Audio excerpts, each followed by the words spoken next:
ፖሊስ በእንጦጦ ፓርክ የውጭ ሀገር ዜጎችን ሊዘርፉ የነበሩ ተጠርጣሪዎችን በቁጥጥር ስር መዋሉን ገለጸ።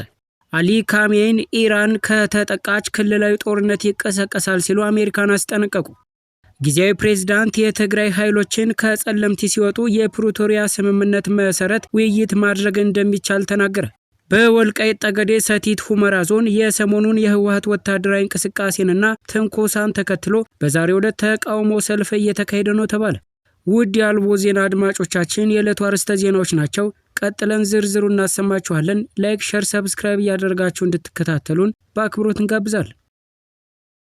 አሊ ካሜኒ ኢራን ከተጠቃች ክልላዊ ጦርነት ይቀሰቀሳል ሲሉ አሜሪካን አስጠነቀቁ። የኢራን ጠቅላይ ሚኒስትር አሊ ካሜኒ የዩናይትድ ስቴትስ ፕሬዝዳንት ዶናልድ ትራምፕ በሀገራቸው ላይ የሚሰነዝሩትን ማንኛውም ጥቃት ክልላዊ ጦርነት እንደሚያስከትል ዩናይትድ ስቴትስን አስጠንቅቀዋል። ለ37 ዓመታት ፍጹም ስልጣንን የያዙት የ86 ዓመቱ የበላይ መሪ እሁድ ዕለት በቴህራን ከተማ በተደረገ ዝግጅት ላይ በዚህ ጊዜ ጦርነት ከጀመሩ ክልላዊ ጦርነት እንደሚሆን ማወቅ አለባቸው ብለዋል። እንደ አውሮፓውያን አቆጣጠር በ1979 አያቶላህ ሩሆላህ ካሜኒ ከፈረንሳይ ስደት ወደ ኢራን የተመለሱበትን የኢራን አብዮትና በአሜሪካ የሚደገፈውን ገዢ መሐመድ ሬዛ ሻህ ፓህላቪን የሸሹበትን ቀን ለማክበር ለተሰበሰቡ በርካታ ደጋፊዎች ንግግር አድርገዋል። ካሜኒ አሜሪካ ኢራንንና ሰፊ የነዳጅና የተፈጥሮ ጋዝ ሀብቷን ለመውሰድ ትፈልጋለች ያሉ ሲሆን በቅርቡ በተካሄደው ጸረ መንግስት ተቃውሞ ወቅት የተከሰተው ነገር የመንግስት መስሪያ ቤቶች፣ ባንኮችና መስጊዶች ከተወረሩ በኋላ የተደረገው መፈንቅለ መንግስት ጋር ተመሳሳይ ነው ብሏል። የበላይ መሪው የነበረውን ገዳይ ሁከት አመጽ በማለት ገልጸው ከዚህ ቀድሞ በ2009 አረንጓዴ ንቅናቄ ወቅትና ሌሎች መሰል ተቃውሞዎችን ይህንኑ ቃል ይጠቀሙበት ነበር። የቅርብ ጊዜው አመጽ ከመፈንቅለ መንግስት ጋር ተመሳሳይ ነው ብሏል። በእርግጥ መፈንቅለ መንግስቱ ታፍኗል ሲሉም ካሜኒ አክለው ገልጸዋል። ግባቸው አገሪቱን በመምራት ረገድ ውጤታማ ማዕከላትን ማጥፋት ነበር። በዚህ ምክንያት በፖሊስ በመንግስት ማዕከላት የኢራን አብዮታዊ ጥበቃ ጓድ መገልገያዎችን፣ ባንኮችንና መስጂዶችን በማጥቃት የቁርአን ቅጂዎችን አቃጥለዋል ሲሉ አመጹን ኮንነዋል። የካሜኒን ንግግር ተከትሎ ትራምፕ ኢራንን ስምምነት ላይ እንደምትደርስ ተስፋ አደርጋለሁ ብለዋል። ጊዜያዊ ፕሬዝዳንት የትግራይ ኃይሎች ከጸለምቲ ሲወጡ በፕሪቶሪያ ስምምነት መሰረት ውይይት ማድረግ እንደሚቻል ተናግረዋል። የትግራይ ጊዜያዊ አስተዳደር ለውይይቱ ዝግጁነትና ለአሁኑ ውጥረት ሰላማዊ መፍትሄ ለመስጠት ያለመ በራስ መተማመንን የሚገነባ እርምጃ ሲል የገለጸው የትግራይ ከፍተኛ ኃይሎች ከጸለምቲ ወጥተዋል ሲሉ ጊዜያዊ ፕሬዝዳንት ጄኔራል ታደሰ ተናግረዋል። ጄኔራል ታደሰ ወደ ጦርነት የመመለስ ፍላጎት እንደሌለን በግልጽ ያሳያል ሲሉ አክለውም በሰላምና በድርድር እንጂ በጦርነት ሊመለስ የሚችል ምንም ጥያቄ የለም ብለዋል። ቅዳሜ ዕለት ለትግራይ ቴሌቪዥን ባደረጉት ንግግር ሁኔታው ወደ ሙሉ ግጭት መዛመት እንደሌለበት አጽንኦት ሰጥተው ውይይት የሚቻልና የሚመረጥ መሆኑን አክለው ተናግረዋል። ወደ ድርድር መግባት እንችላለን ሲሉ አለመግባባቶች በድርድር ሊፈቱ እንደሚችሉም አሳስበዋል። ጊዜያዊ ፕሬዝዳንት የትግራይ ዋና ዋና ጥያቄዎች ሳይለወጡ እንደቀሩ፣ በውስጥ የተፈናቀሉ ሰዎች መመለስና የክልሉን ህገ መንግስታዊ ሉዓላዊነት መመለስ ላይ ያተኮሩ ጥያቄዎችንም አንስተዋል። ከትግራይ የተፈናቀሉ ወደ 1 ሚሊዮን የሚጠጉ ሰዎች የጦርነቱ ውጤት እንጂ መንስኤ አይደለም ሲሉ አክለው ተናግረዋል። ህገ መንግስታዊ ስርዓቱ ከተመለሰ በኋላ የፌዴራል መንግስት የተፈናቀሉ ሰዎችን ወደ ቤታቸው መመለስን ማረጋገጥ እንዳለበት ጨምረው ገልጸዋል። ጄኔራል ታደሰ መፈናቀልንና የግዛት ጉዳዮችን መፍታት አለመቻል ወደ አዲስ ግጭት ሊያመራ እንደሚችልም አስጠንቅቀዋል። ነገር ግን የፕሪቶሪያ ስምምነት ለድርድር አዋጭ ማዕቀፍ መስጠቱን ቀጥሏል ሲሉም ሀሳባቸውን ገልጸዋል። በተጨማሪም በትግራይ በተለይም በምዕራብ ትግራይ በግዳጅ በተያዙ አካባቢዎች ህገወጥ አስተዳደሮችና ሰፈራዎችን በተመለከተ ስጋታቸውን አንስተዋል። ጉዳዩን በጣም ፈታኝ ሲሉ ጠርተውታል። እንደዚህ ያሉ ሰፈሮች መፍረስና ተፈናቃዮችን ደህንነቱ የተጠበቀ በፈቃደኝነትና በክብር ለመመለስ ሁኔታዎችን መፈጠር አለባቸው ሲሉ ጥያቄዎችን አቅርበዋል። በተያዙ አካባቢዎች ያሉ ኃይሎች የተፈናቀሉ የትግራይ ተወላጆችን ማንነት፣ ደህንነትና የትምህርት መብቶች አደጋ ላይ እንደሚጥሉም ከሰዋል።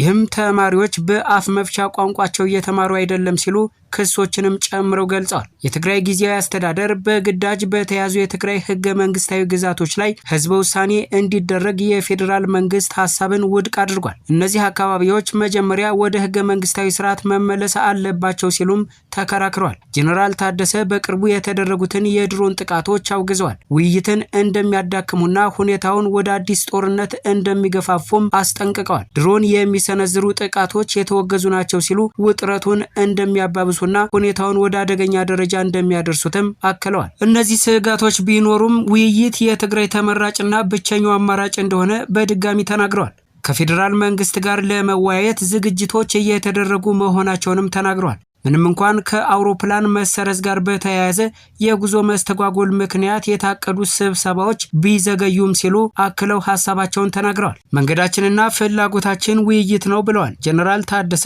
የፕሪቶሪያ ስምምነት በፌዴራል መንግስትና በትግራይ መካከል ላለው አለመግባባት መፍትሄ ይዟልና ተጨማሪ ውይይት በሚያስፈልጋቸው ጉዳዮች ላይ ለመሳተፍ ዝግጁ ነን። ይህ አስተያየት የተሰማው የትግራይ ጊዜያዊ አስተዳደር ፕሬዝዳንት ሌተናል ጄኔራል ታደሰ በጥር 31 ቀን 2026 ለአካባቢው ሚዲያዎች በሰጡት ቃለ ምልልስ ወቅት ሲሆን ይህም በትግራይ ውስጥ እየተባባሰ የመጣውን ውጥረት ጨምሮ የህዝብ ስጋት እየጨመረ መምጣቱን በቅርብ የድሮን ጥቃትን ጨምሮ በተከሰተበት ወቅት በሰጡት ምላሽ ላይ ነው። አርብ ምሽት በማዕከላዊ የትግራይ ዞን ኢንቺቶ አካባቢ አንድ የድሮን ጥቃት 2 የጭነት መኪናዎችን በመምታቱ ቢያንስ 1 ሰው መገደሉንና ሌላ ሰው መቁሰሉን የአካባቢው ምንጮች ገልጸዋል። ይህ ክስተት የአፍሪካ ህብረትና ሌሎች ዓለም አቀፍ ተዋናዮችን ምላሽ ስቧል።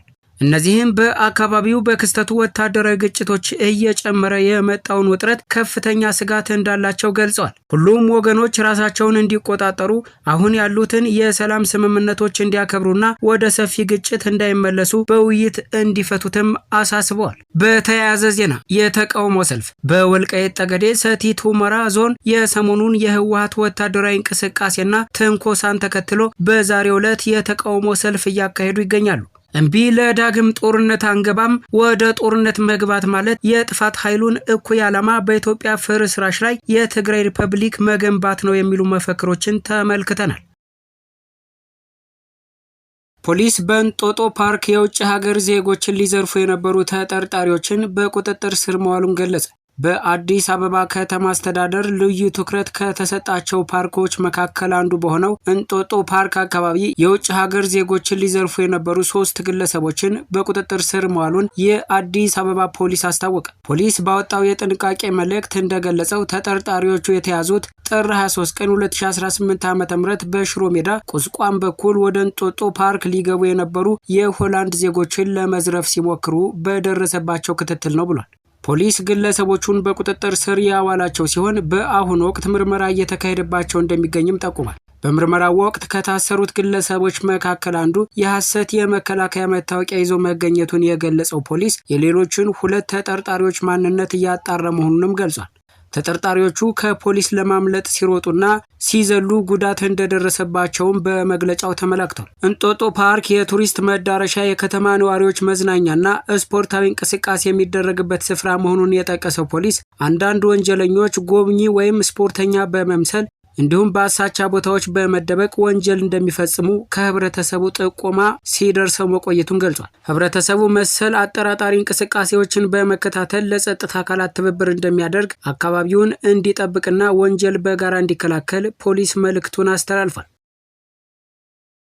ወደ ቀይ ባህር መውጣት የኢትዮጵያን ታሪካዊ ጠላቶች ለመከላከል ያስችላል ሲሉ ሌፍተናንት ሀለፎም መሰለ የቀድሞው የባህር ኃይል አባል የሆኑት መልእክታቸውን አስተላልፈዋል። ኢትዮጵያ ወደ ቀይ ባህር መመለሷ ለደህንነቷ መጠበቅና ታሪካዊ ጠላቶቿ የሚሸበሩበትን ሴራ ለመከላከል አይነተኛ ሚና እንደሚጫወት የቀድሞው የባህር ኃይል አባል ጁኒየር ሌፍተናንት ሀለፎም መሰለ ገለጹ።